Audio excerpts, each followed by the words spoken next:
오늘은 우리가 사도행전 13장 1절부터 3절에 있는 말씀을 가지고 안디옥 교회의 후예들이 됩시다 라고 하는 제목의 말씀을 나누려고 합니다.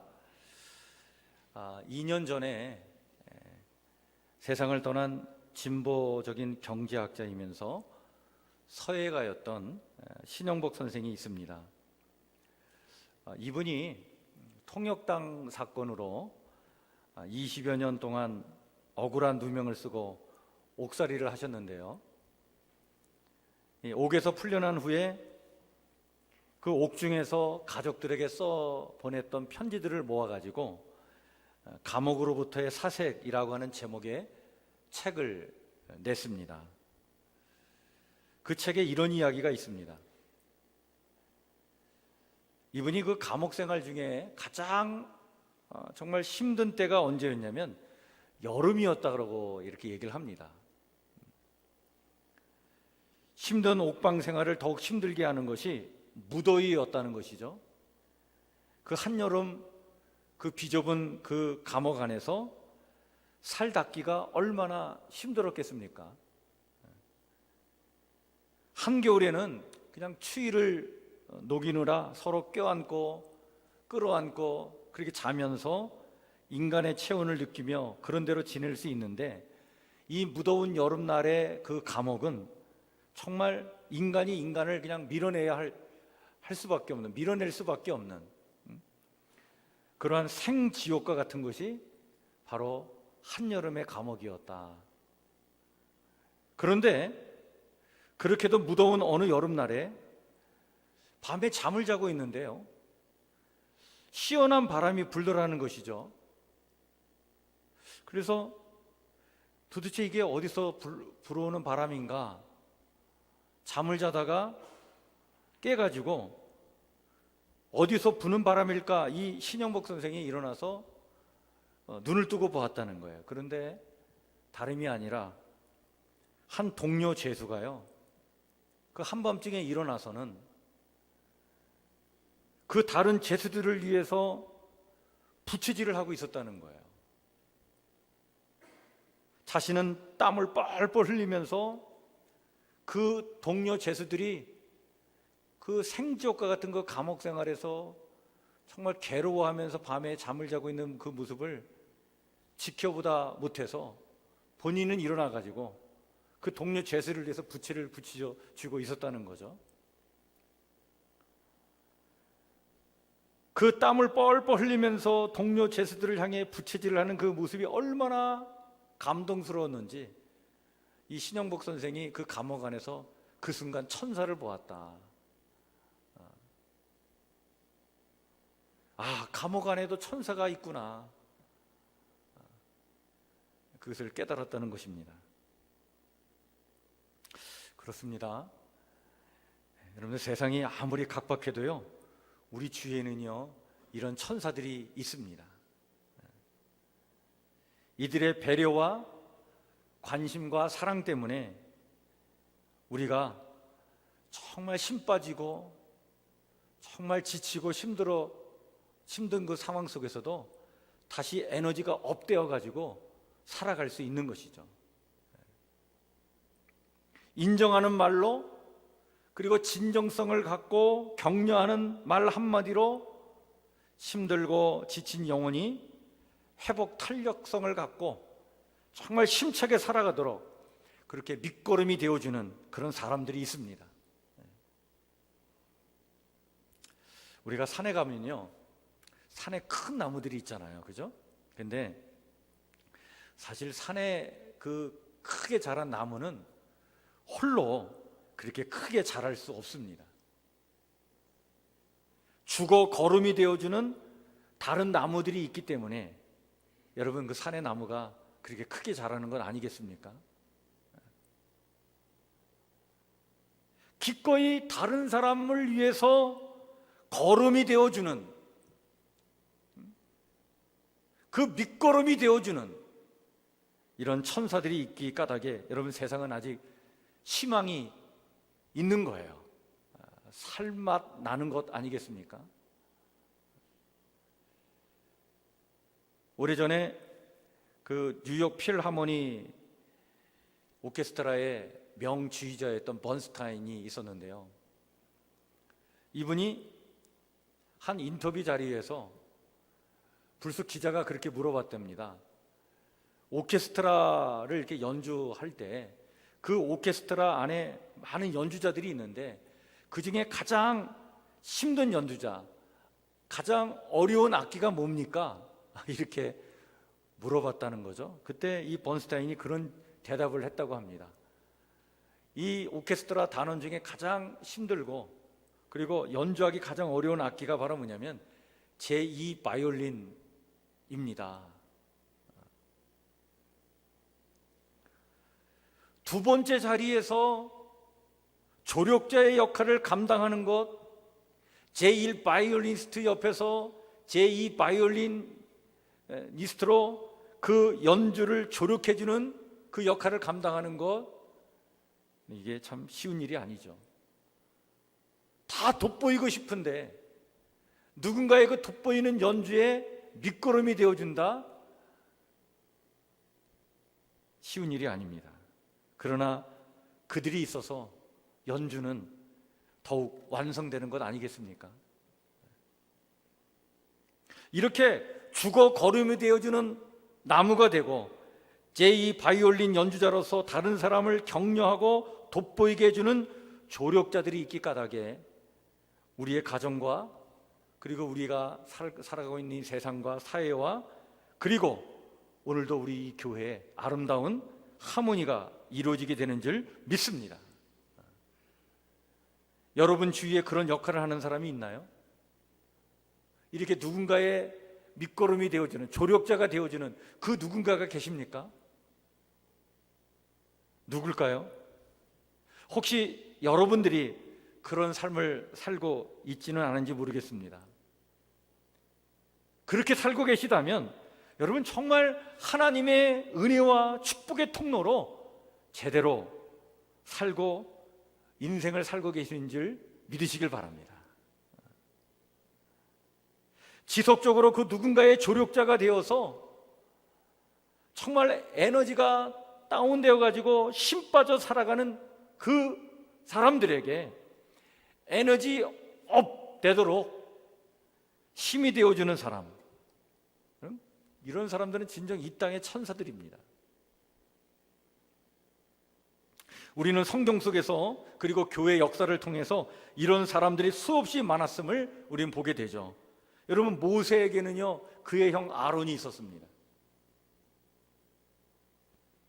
모세가 모세로서의 그 역할을 감당할 수 있었던 것은 그의 형 아론의 조력이 있었기 때문에 가능했던 거예요. 다윗에게는 친형제보다도 더 이 다윗을 사랑했던 요나단이 있었습니다.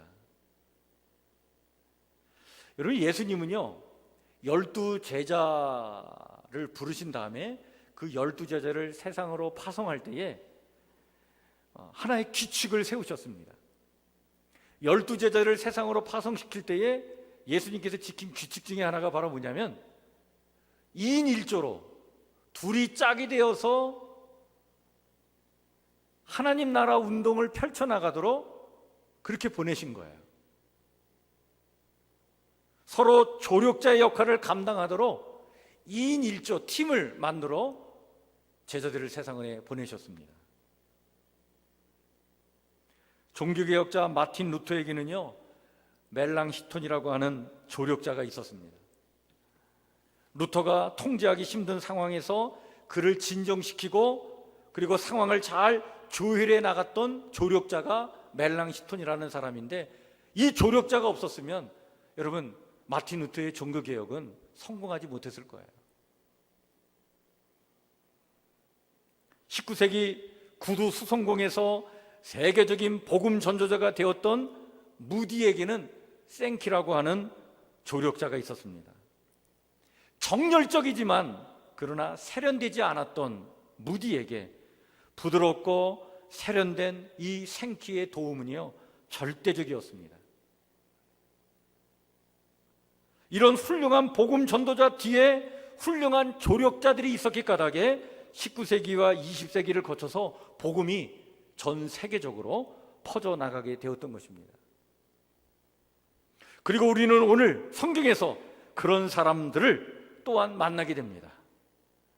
최초의 이방인 교회로서 엄청난 부흥을 하게 된 안디옥 교회의 책임을 맡게 된 바나바가 바로 그런 사람이었습니다.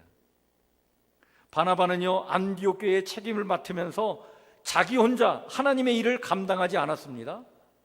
그는 진정 존경받을 만한 놀라운 리더십을 우리에게 보여주고 있는데, 그것은 그 누군가 안에 있는 그 잠재적 능력을 보아주고 그의 그 탁월성과 엄청난 자원을 끌어내어 주는 그런 섬김과 조력의 코치형 리더십을 보여주었다는 사실이에요. 여러분, 이게 바나바의 놀라운 리더십입니다. 여러분, 안디옥은요, 페니키아, 예수님 당시에는 수리아라고 얘기하고 지금은 레바논 지역에 있는 도시인데요, 예수님 당시에 이 도시는 거대한 도시였습니다. 인구 50만이 살고 있는 도시였어요.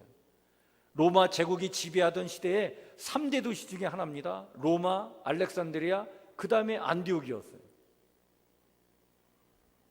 월계수의 신 다프네 여신을 숭배했던 그런 우상의 도시였습니다.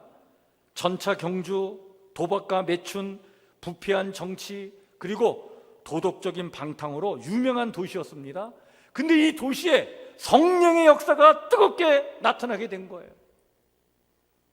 수다한 사람이 예수님을 믿고 주님께 돌아오는 역사가 일어났습니다. 이게 바로 바나바가 직면했던 상황이었습니다. 이러한 거대한 도시에, 그리고 우상이 지배하는 이 도시에 성령의 역사가 일어나서 성도의 수가 급증하던 이런 시기에 이들에게 주님의 가르침을 체계적으로 잘 가르치고 양육할 사역자가 필요했던 거예요. 이런 상황에서 바나바는 사울을 기억했습니다. 사울의 그 단호함과 그 용기, 그 열정, 그리고 그 지도력이 필요했다고 본 거예요. 사울 안에 있는 이런 엄청난 자원이 있음을 믿었고 그것을 끌어내주고자 바나바는 다소에서 5년 이상 무명의 생활을 하고 있던 사울을 찾아갔습니다. 그리고는 안디옥으로 데리고 와서 스스로 사울의 조력자 역할을 하였던 거예요. 여러분, 예루살렘 교회로부터 안디옥 지역을 책임지라고 파송받은 사람은 바나바 자신인데 오히려 사울이 안디옥 지역에서 그 지도력을 발휘하도록 스스로 사울의 조력자가 되었던 것입니다. 대단한 리더십입니다. 사울의 천사는 바나바였습니다. 이건 여러분 결코 쉬운 일이 아닙니다. 자기가 부각되기를 원하는 그런 욕심, 그런 야망이 다 있는데 이걸 내려놓고 그 누군가를 세워주기 위하여 그의 밑거름이 되어준다. 대단한 탁월한 리더십이고, 그리고 대단한 그런 하나님의 마음을 가지고 있는 지도자였다. 사실 두 사람은요, 스타일이 너무 달랐어요. 바나바는 그 지중해에 보면 구브로라고 하는 섬이 있는데 이 전원적인 섬 출신이 바나바였습니다. 지도상에는 지금은 키프로스라고 이렇게 표기가 되어 있는데요. 그런데 사울은 지성의 중심지였던 다소 출신으로서 그 길리기아 지방의 다소에서 논리학과 수사학을 공부한 그런 사람이었어요. 바나바는 격려자의 은사를 가졌지만 바울은 설교자여 그리고 성경학자로서의 가르침의 은사를 가졌던 사람입니다. 바나바는 사랑과 동정심을 가진 사람이었지만 사울은 흔들리지 않는 단호함을 가졌던 사람이었습니다. 이렇게 다를 경우 서로를 비난하며 자기의 스타일이 아니라고, 코드가 맞지 않는다고 서로 밀쳐내려고 했을 텐데 그렇게 하지 않았던 거예요. 오히려 이렇게 달랐기 때문에 서로 조력하며 함께 사역할 수 있었던 것입니다. 바나바가 기꺼이 사울의 조력자가 되려고 할 때 사울 또한 바나바의 조력자가 되기로 결심하고 안디옥 교회에 와가지고 함께 사역을 감당하게 됐던 거예요. 이런 두 지도자의 서로 조력하는 모습은 여러분 안디옥 교회의 특성이 되었습니다. 서로에게 천사가 되어주고 자신은 주고 다른 나무의 거름이 되어주고 그리고 제2 바이올리니스트가 되어주는 이 두 지도자의 지도력이 온 교회 안에 그것이 내면화되면서 안디옥 교회는 그야말로 다른 여러 교회들을 위한 섬기는 교회, 조력하는 교회로 성장하게 되었던 거예요. 당시 안디옥 교회는요, 흉년으로 어려움을 겪고 있는 교회들의 조력자의 역할을 감당했습니다. 그 내용이 사도행전 11장 28절 29절에 언급되어 있는데 여러분 안디옥 교회에 대한 언급입니다. 이렇게 말씀하고 있습니다. 천하에 큰 흉년이 들리라 하더니 그 기근이 글라우디오 황제 때에 들었다. 그래서 제자들은 각각 자기 형편에 따라 몫을 정하여 유대에 사는 신도들에게 구제금을 보내기로 결정하였다. 안디옥 교회는 실로 어려움에 놓여 있는 예루살렘 교회와 성도들의 조력자 역할을 하였던 것입니다. 이렇게 조력하고 섬기는 교회의 특성을 지닌 안디옥 교회는 오늘 본문 말씀을 통해 그 아름다운 모습을 더욱 선명하게 우리에게 드러내주고 있는데, 먼저 여러분 그 안디옥 교회 지도자들을 언급하고 있는 말씀, 그것이 오늘 우리가 읽은 이 사도행전 13장 1절 말씀인데, 여기 1절에 보면 그들의 이름을 소개해주고 있는데요, 이들이 각기 다른 처지와 문화 속에서 살아온 사람들임을 우리는 알 수 있습니다. 바나바는 지중해 키프로스 섬 출신으로 유력한 재상가였습니다. 니게르라고 하는 시몬은 흑인이었습니다.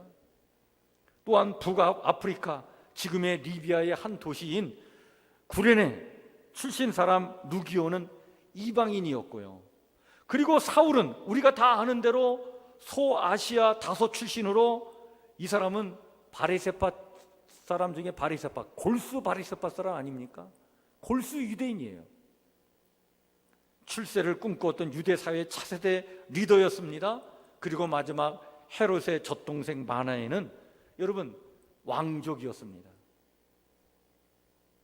이처럼 안디옥 교회는 지도자들부터 인종과 문화, 소유와 신분을 넘어 하나가 된 교회였습니다.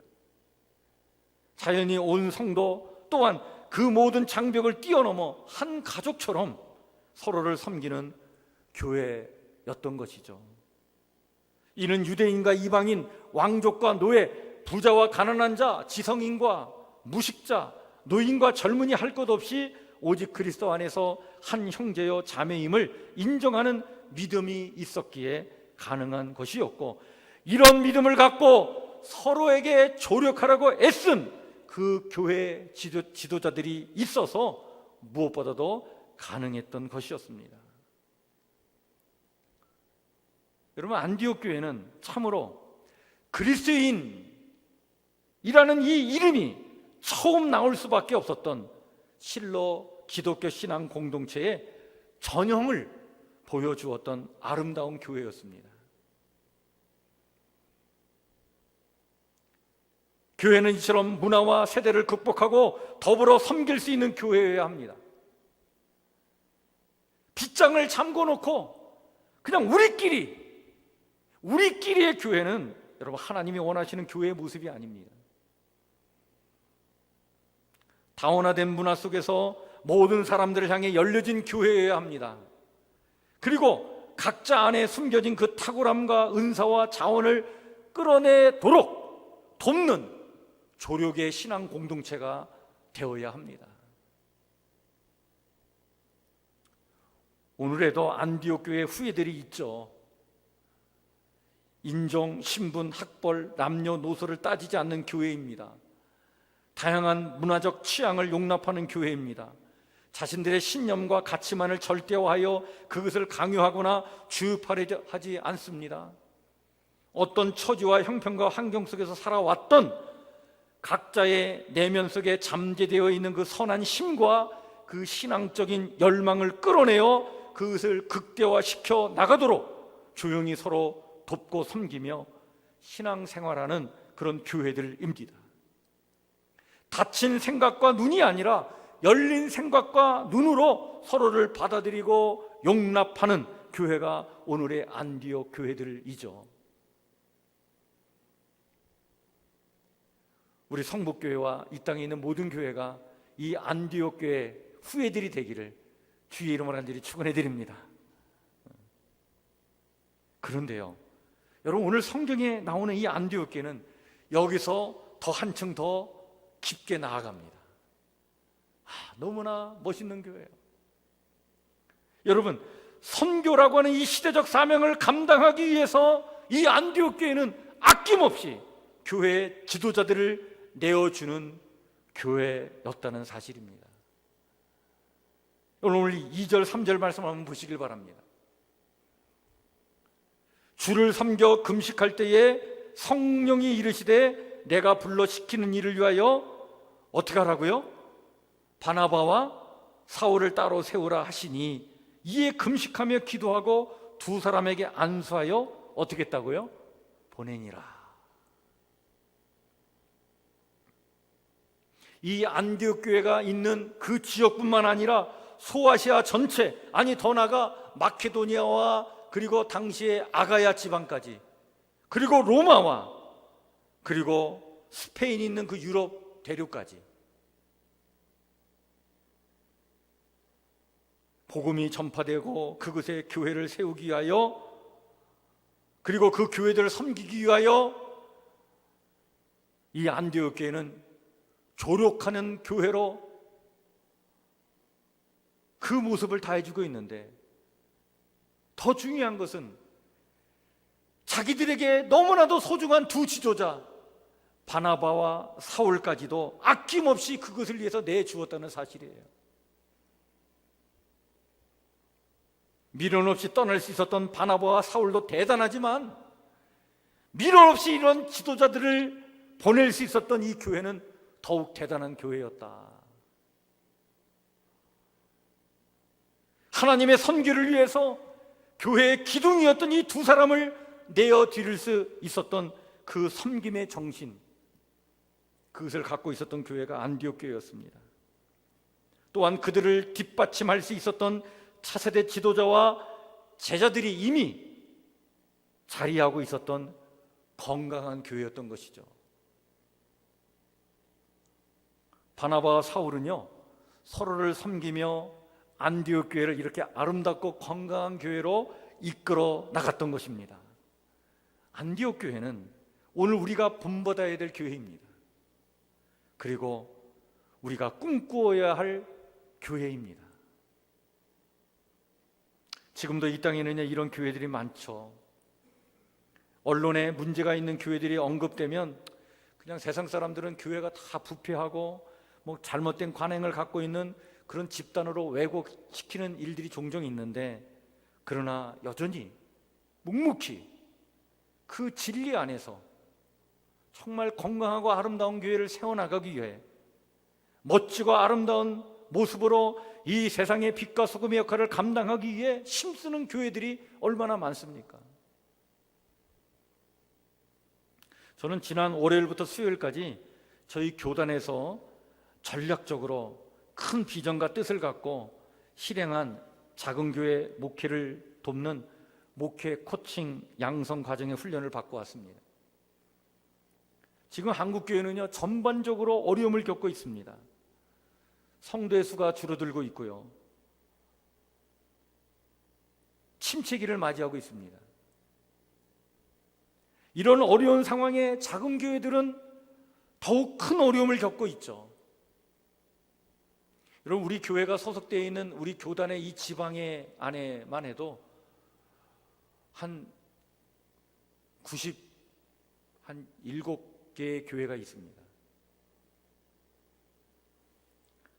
근데 이 90여 개의 교회 중에 상위 30개의 교회는 이런 어려운 가운데서도 그나마 주님께서 우리에게 맡겨진 사명을 잘 감당하고 있습니다. 그런데 하위 30여 개의 교회는요, 정말 힘든 가운데 있어요. 교회가 자립이 되지 않은 가운데 있습니다. 성도가 1명, 2명, 이런 교회가 정말 그 30여 개의 교회입니다. 그리고 그 중간에 있는 30여 개 교회는 조금만 조력을 해주면 성장할 가능성이 있는 교회들이죠. 교단은 이렇게 어려움을 겪고 있는 현 교회 상황에서 지역의 코칭을 할 수 있는 그런 교회들이 지역의 몇 개 교회들을 맡아 조력할 수 있는 그런 목회 코치의 역할을 해서 교단과 한국교회의 새로운 부흥의 길을 열자고 지금 이러한 정책을 세우고 지금 이런 작은 교회 목회를 돕는 목회 코칭 양성 과정의 훈련을 열게 된 것입니다. 앞으로도 이것이 잘 정착될 수 있도록 몇 번의 더 훈련을 더 거치고 이런 목회 코칭 시스템이 이 교단에 그리고 지방에마다 이게 잘 정착되어서 정말 이렇게 서로 섬기며 조력해 가면서 정말 한국교회 내일을 열어나가자 라고 하는 이 취지에서 지금 이런 운동을 펼쳐나가고 있습니다. 이런 일련의 진정성 있는 정책과 비전을 보면서 그래도 우리 한국교회는 희망이 있다, 이런 생각을 해보게 됩니다. 안디옥 교회의 뿌리는요, 바로 서로를 위해 거름이 되어주는 희생과 섬김에 있었습니다. 이런 아름다운 모습이 우리 교회에도 있기를 소망합니다. 나만을 위하여 나의 욕심만을 이루기 위해 신앙 생활하는 것은 하나님의 뜻이 아닙니다. 우리 교회만을 위하여 우리 교회만의 욕심을 이루기 위한 그런 교회 공동체는 하나님이 원하시는 그런 신앙 공동체의 모습이 아닌 것입니다. 여러분 지금 기도하고 계시죠? 성도의 삶은 기도, 말씀, 이 두 가지가 바탕이 되지 않으면 우리의 성도의 삶은 무너집니다. 반드시 기도와 말씀이 반드시 있어야 돼요. 기도하고 계시죠? 혹시 기도하면서 이런 생각해 보셨나요? 왜 하나님이 나의 기도에 응답해 줘야 한다고 생각하십니까? 내 만족을 위해서입니까? 나의 행복만을 위해서입니까? 그것만을 위해 기도했다면 우리의 기도가 너무나 이기적 기도가 아닌가요? 하나님께서 나의 기도를 응답해 주시는 이유는 목적이 있어서 아니겠습니까? 내가 하나님으로부터 받은 그 은혜와 축복을 이웃에게 나눔으로 그들도 하나님의 사랑과 은혜와 축복 속에 살아가는 하나님의 자녀가 되도록 하나님은 나를 그 축복의 통로로 삼으시기 위해 우리의 기도에 응답해 주시는 것이죠. 내가 그 누군가의 조력자가 되어서 그들의 삶의 회복 탄력성이 일어나고 힘 빠지는 이 세상 속에 에너지 업되어서 정말 신바람 나는 삶을 살게 하도록 하나님은 오늘 우리의 기도에 응답해 주시는 것입니다. 그 하나님께 드리는 기도에 응답을 받아 그 응답받은 그 은혜와 능력을 힘입어서 서로 이렇게 조력하고 살아가도록 하나님께서 우리의 기도에 응답해 주시는 것 아니겠습니까? 따라서 오늘 우리의 기도의 범주는 내 안에 머물러 있으면 안 됩니다. 나를 넘어 가족에게로 그리고 이웃과 성도들에게로 또한 이 땅에 어려움을 겪고 있는 우리 교회와 성도들에게로 그 기도의 범주가 커져가야 합니다. 우리의 기도의 범주가 이렇게 확장되어 갈 때 우리는 비로소 안디옥 교회의 후예들이 될 줄 믿습니다. 오늘 우리가 안디옥 교회 후예들이 되어서 정말 주님이 기뻐하시고 영광 받으시며 우리를 통해 주님의 이름이 찬양받기를 소망하시는 우리 성북교회 성도들 모두가 되시기를 주의 이름으로 간절히 축원해 드립니다. 그렇게 기도하시고 그렇게 살아가셔서 정말 이 시대에 하나님 기뻐하시는 일을 감당하는 하나님 나라의 선한 일꾼들 모두가 되시기를 주의 이름으로 간절히 축원해 드립니다. 기도하겠습니다.